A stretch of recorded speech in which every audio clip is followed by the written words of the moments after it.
Two Fish. We are ready to begin when you are.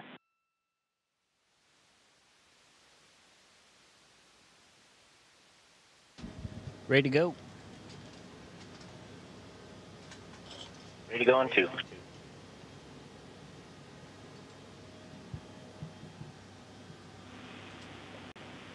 Massachusetts Institute of Technology, this is Mission Control Houston. Please call station for a voice check. Station, this is Joyce Light, Department of Aeronautics and Astronautics at MIT, here with our students. Are you ready? Oh yeah, Joyce, I'm ready. Jack, I'm really speechless. Personally, I am so thrilled for you. I am so happy for our students here. I have been smiling ever since you got the mission, ever since you launched. You deserve all of the best things in the world. You are a special person. That's what happens to MIT students. They are special. And Jack is one of our best. And I could just go on, but I'll save that for later once you get back over drinks. I'll pay you when I get home. Oh, dear. Kids, the questioners, yo, folks, my people.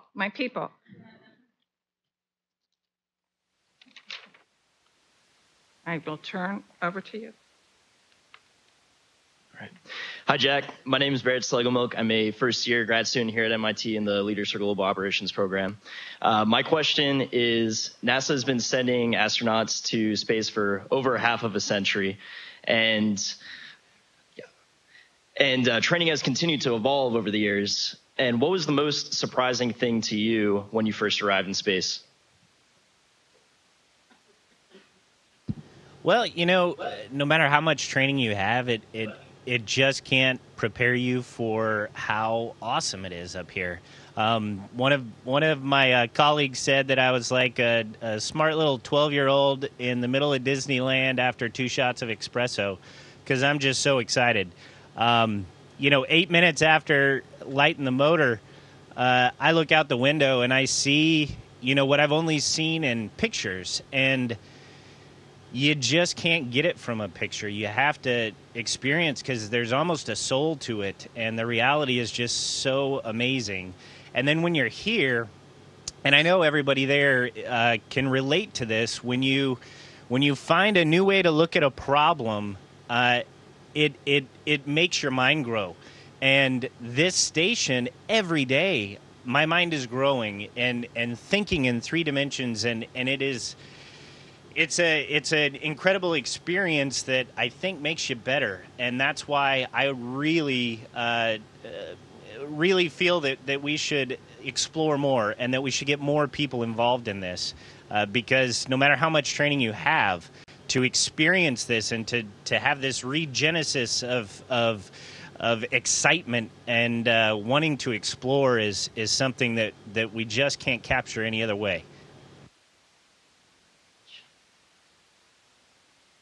Hi, Jack. My name is Christine Chappelle, and I'm currently a sophomore in the Department of Aeroastro. And I was wondering, before you launched, what did you think the most important part of your training is? And now that you're up there, has that answer changed?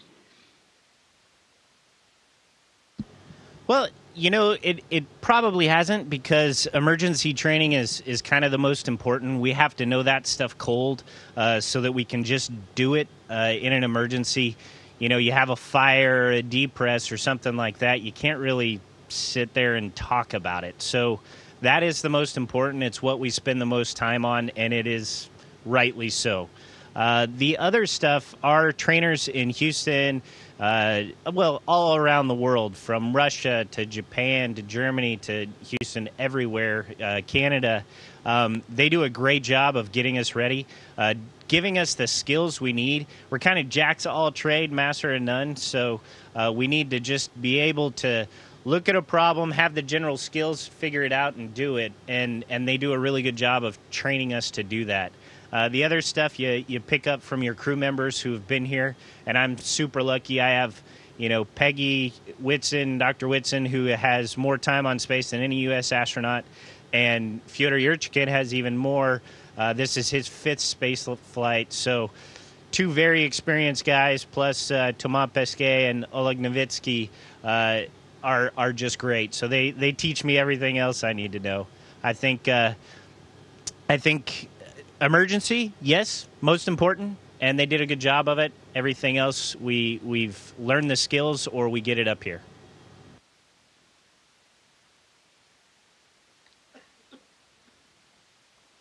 Dobre utra, Colonel Fisher.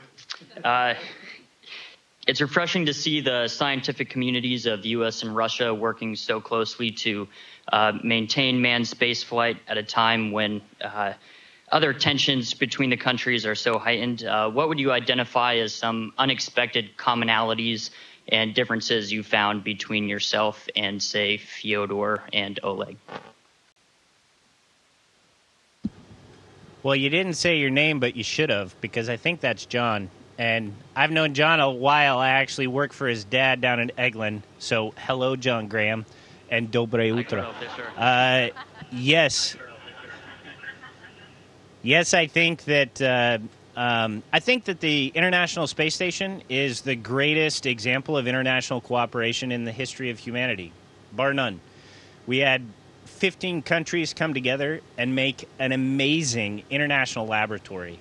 Every day we're working together. We just had an emergency procedures drill that had people on all sorts of continents, all around the world, working together with us. It's just amazing, and it's every day.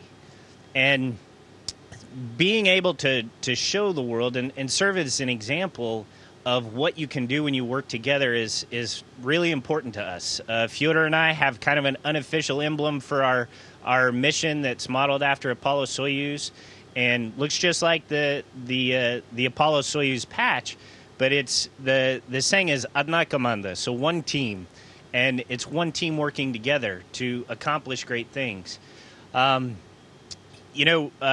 far as differences and similarities, the similarities are the important things. So hard work, integrity, and a desire to explore, we all have that, or we wouldn't be here.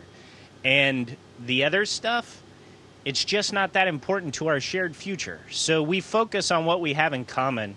We respect each other's cultures, and we try to dive into that and get to know and appreciate the goodness that everyone brings.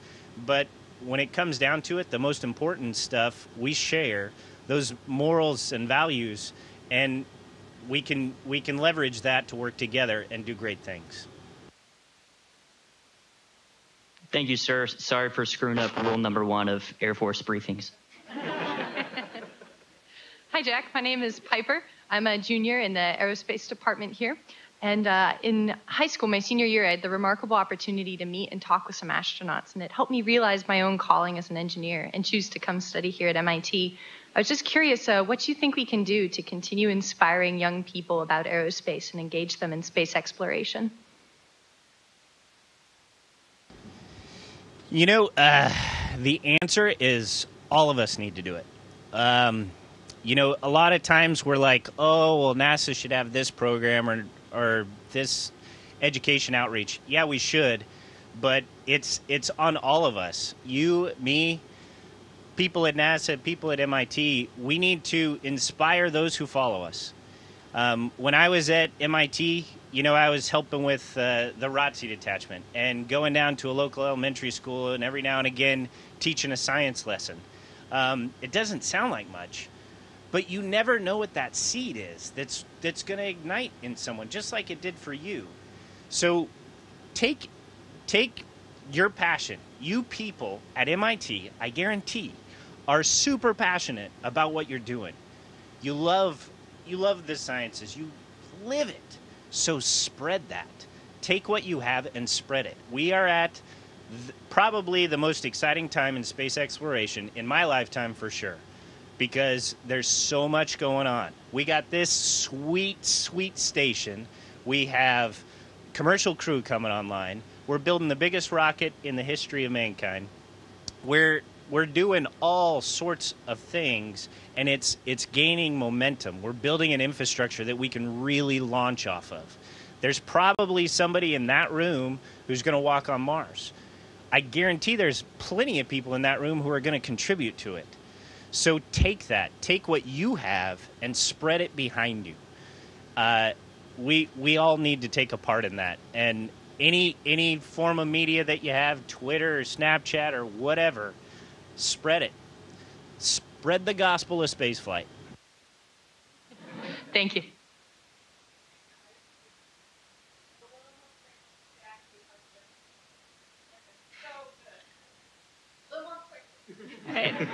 Hi, Jack. My name is Martina, and I'm a junior here. I was wondering, what are your interactions with the rest of your astronauts like in terms of seniority? Is there a hierarchy? And also, what percentage of your tasks are individual versus collaborative? That's a great question. It's not quite as regimented as what I was used to in the military. But it certainly is, especially in, we mentioned emergency situations. Peggy is our commander right now. She's the boss. So in those emergency situations, we need to follow what she's directing us to do because there's not time for a democracy. You just got to get it done. Here in a month or two, Fyodor will take over. He'll be the commander, and it's the same thing. And obviously, they have so much experience, that just makes sense. Other than that, you know, we're such a small crew, and we, in the USOS section, the three of us are together most of the day. The Russians are together most of the day. We come together for meals. You know, definitely spend a lot of time together. But as far as delineation between doing tasks on your own or together, we have a lot of individual tasks. We try to get them done and be efficient. And when we walk by and see somebody having a I'm sorry, I said walk by. When we float by, because that's awesome. When we float by and we see they're having an issue, then we stop and help them. And then for the really big stuff, they actually schedule both of us or even three of us to work on the same item. So it just depends on what task you're doing. If it's a really big, complicated thing, there might be more than one person. But we try to work together as a team regardless and just get the job done. Hi, Jack. I'm Logan Kleiss. I'm an undergraduate, class of 2019. First of all, thank you for giving us this opportunity to talk to you. It's really awesome. And my question is how regimented is your time on the station? And when you do have free time, what do you do? It's pretty darn regimented. First off, thank Joyce because she put it together, and she's awesome. She's my girl. Second, as far as regimentation, there, you know, we have this little red line that goes across our schedule, and they're anywhere from a 3-hour or 4-hour task to a 5-minute task. And you know, depending on what you're doing, it gets a little tricky to keep up. We have to work out 6 days a week, 2.5 hours a day. That's so we don't come back, you know, walking around like a 90-year-old dude. With bone and muscle loss. Then we have to, you know, just living up here is, you know, you got to do things that you don't have to do on the ground. You know, hygiene's different, and getting our food out of a, you know, spigot in the wall is different. So there's just stuff you have to do to survive. So that takes up time. And then you have to look at the next day. So when you put all that together, there's not a lot of free time, but the free time you have, you're rewarded with the most amazing views you could ever imagine. I can float over to any one of these windows, open it up, you know, day or night, look outside and see things you just can't imagine. It doesn't even make sense to me, you know, before I saw them. Last night we were taking pictures of where we're going to go do EVAs. And I was in the Russian, one of the modules, and I'm looking down, waiting for the sunrise to take these pictures. And there's this huge thunderstorm over China. And, you know, we always see thunderstorms from below, and sometimes you'll see cloud-to-cloud lightning. But I was seeing cloud-to-cloud, cloud-to-ground, over-top lightning. It was, like, awesome. was so beautiful. It was like it was alive. So, you know, if we have free time, we're probably taking pictures or calling home or, you know, trying to share this amazing experience with the world with tweets or whatever. Thank you. I'm Mike Collins. Jack, I wish I was up there with you. I know you're shepherding dozens.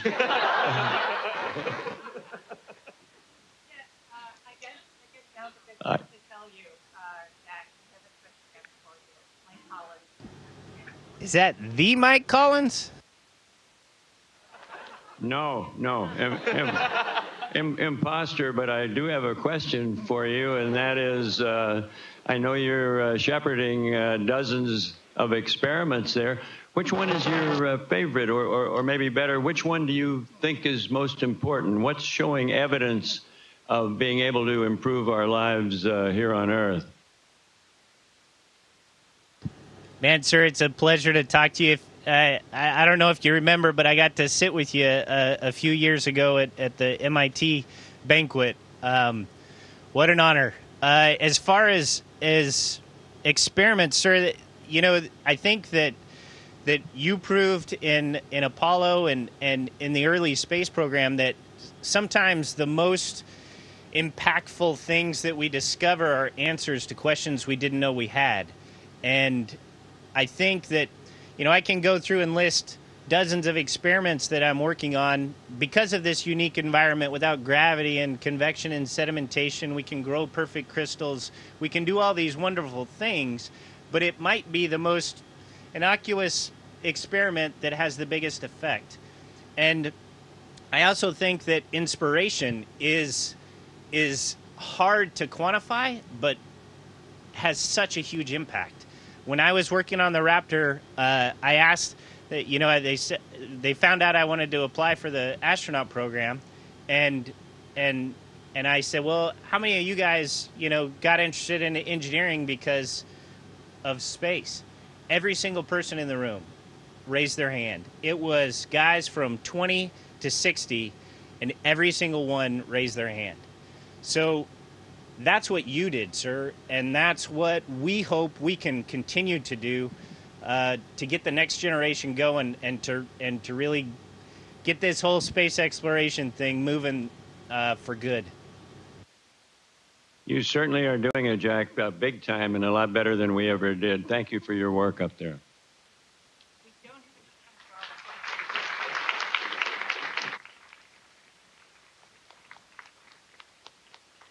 I know we're running out of time, so I'm going to try to be quick. But I'm Andrew Owens. I'm a PhD candidate here at MIT and did my undergrad at Rice University. I also had a question about sort of technologies and development. And what in particular you think are innovative technologies that have the potential for the most benefit? And how would your life on the station be different now if we had those technologies today? You know, I'm sorry, I'm probably talking too long for each question, and I want to get everybody through. As far as your question, up here in the space station is an evolution of technology. So we just keep updating it as we go. It's 15 years old, but we have some of the most modern equipment in the world. So it's not the biggest. It wouldn't have the biggest impact. The biggest impacts for us are the efficiency that we see coming with the commercial providers making space more accessible. You know, reusing first stage, new engines like Blue Origin, SpaceX, you know, Sierra Nevada, Cygnus, all of these, Orbital, all of these companies are making space more affordable, and that is important. The other thing that we need for any deeper exploration is propulsion. And right now, you know, when we're talking specific impulse around 400, that's about as good as we get with the liquid, and we need to do better. And some of the newer technologies are in the tens of thousands for specific impulse. And even though it might be the thrust of a butterfly fart, if you point the butterfly in the right direction for long enough and keep him farting, he'll get going pretty fast in space. So we need to develop those technologies so that 6-month trip to Mars is 30 days. and then we don't have to worry about the radiation. I think that's probably the key for us to really push deeper into the galaxy.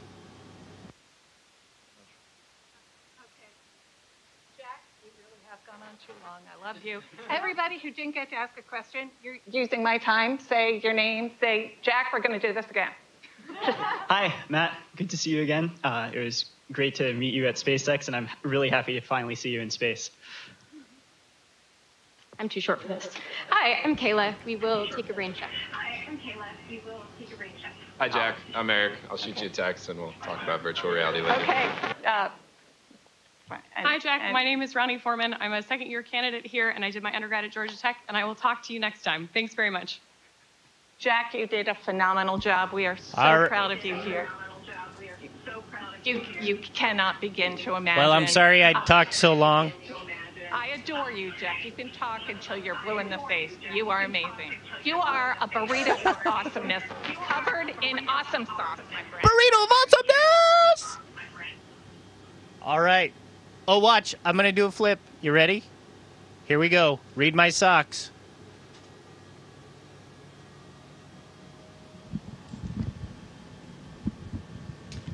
Did you read them? One more time. Slower. One more time. Slower. Oh. My wife gave me these.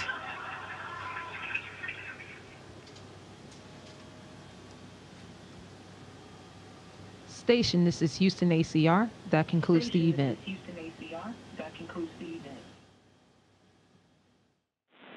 Thank you to all the participants and guests from Massachusetts Institute of Technology. Station, we are now resuming operational audio communication.